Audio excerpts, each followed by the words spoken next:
Maxine is a lifelong whore trained in the fine arts of providing erotic services in the underground economies. As a politics and social justice expert for the hashtag #CoreNation, Maxine has a background in the wrong end of the law, adult advertising, and media whoredom. She has traveled for work across the U.S. and internationally. Her organizations include the Erotic Service Providers Union, a labor rights approach to sex workers' rights, Erotic Service Providers Legal, Education and Research Projects, which head up the historic Federation Constitutional Challenge to the Anti-Prostitution Law in California, and Community United for Safety and Protection, also known as CUSP, Alaska's current and former sex workers, sex trafficking victims, and allies working towards the safety and protection for all in Alaska's sex trade. Let's warmly welcome Maxine DOOGAN. Thank you.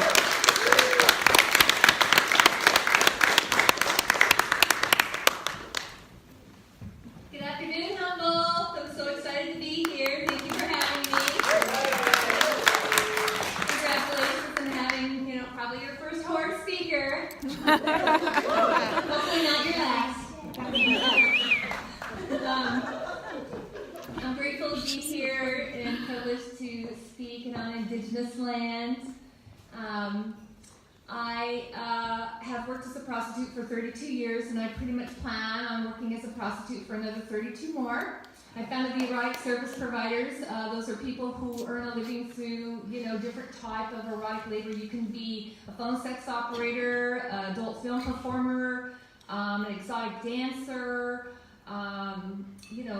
professional dominatrix or professional submissive. You can work in a variety of landscapes. You work the streets. I've worked the streets. I've worked private in-call. I've worked in massage parlors. I've worked alcohol escort and private underground brothels.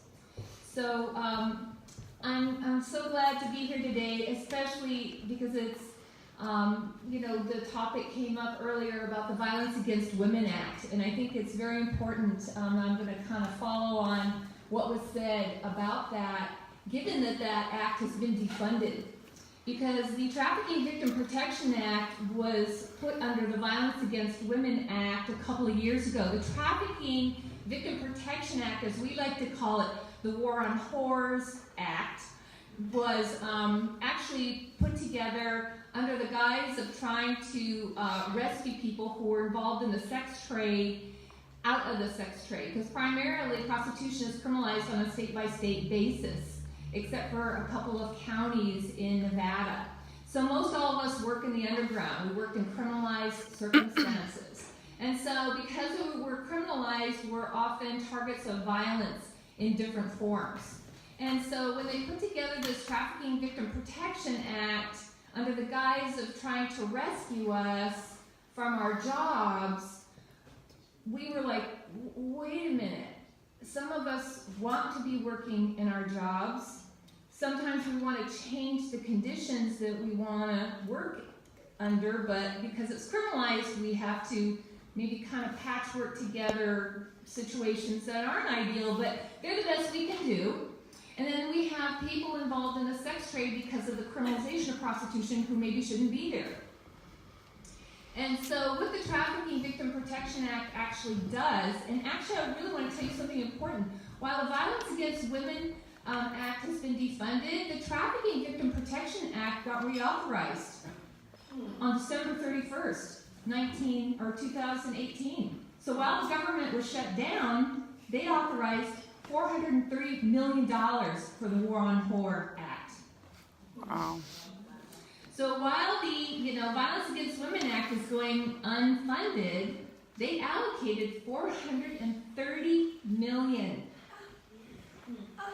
to be able to fund all of these local trafficking task force that are always made up of police, local government officials. They never have actual prostitutes like myself on them. They never have actual people who have been actual victims of forced labor in our industry on them. They always result in recategorizing and reclassifying all prostitution offenses as sex trafficking and changing all the laws at the state level. So in Alaska, the trafficking laws got brought into place. They replaced the regular prostitution offenses so that now people, not now, but when they did it in 2012, people were arrested for sex trafficking themselves instead of prostitution. So that means here you are being arrested for sex trafficking yourself, you're working with yourself in a hotel room, and the police come and do a prostitution sting operation on you because they got, all these millions of dollars allocated towards the Trafficking Victim Protection Act, where they're having sexual contact with you, as a means to arrest you for prostitution. So having sexual contact with us in these prostitution sting operations is legal, and it shouldn't be. It's legal throughout the United States, except for in Hawaii, which made it illegal recently, and Michigan. So here all this Trafficking Victim Protection Act is going towards law enforcement to operate these prostitution sting operations under the guise of rescuing sex trafficking victims. But really what they're doing is they're having sexual contact with us and then arresting us for prostitution and telling us if we don't want to be arrested or we don't want to be prosecuted, then we get to be trafficked into these shame-based, sex-negative, faith-based services. So now we see all these faith-based, sex-negative, shame-based services replacing what had been rape counseling, rape crisis centers, homeless shelters, stuff that's already covered under the Violence Against Women Protection Act. So we think this is a big problem. We're hoping that you think so too. And that you reach out to your legislators and tell them, they're doing the wrong thing. So one of the other things they do under the guise of rescuing us is they target our customers for arrest. Often that results in men of color, men who don't speak English as their first language, being arrested for prostitution in these prostitution sting operations. And we think that's wrong. We object to that. If you had carpenters who were being exploited on their job, and you did sting operations to arrest people who were hiring carpenters under the means of stopping their exploitation on their job, you wouldn't stand for that. The carpenters wouldn't stand for that. Well, we're not standing for that either. The other thing that people don't know about our customers is that oftentimes our customers are first responders. They might answer an ad, they might go into a hotel room and find a situation that's questionable. They might find somebody who they think might be underage, or they might need medical attention. And then what are they going to do? Are they going to call for help? Are they going to dial 911 and risk being arrested for prostitution? So oftentimes I've had my customers say to me, I answered an ad, Maxine, and I went to this hotel, and something just didn't look right. So I gave her some money, I gave her a ride, I got her onto her next right thing. And so, we don't want our customers arrested. It's not okay with us. You don't have our permission to affect our economy in that negative way.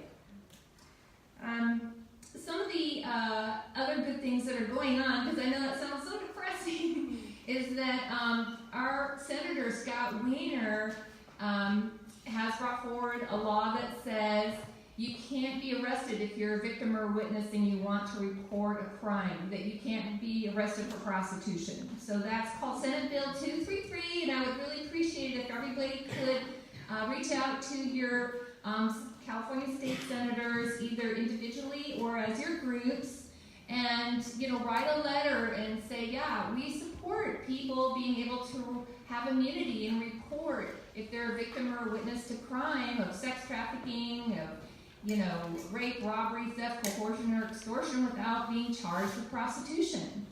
I mean, that sounds reasonable, right? Yeah. So the other thing that SB 233 does is it makes it so that police can no longer just arrest us for carrying condoms. Condoms are a safety device on our job.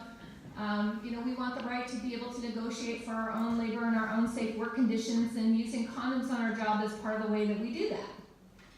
So, but unfortunately, once you've been arrested for prostitution, if you're a street-based worker, then the police can come along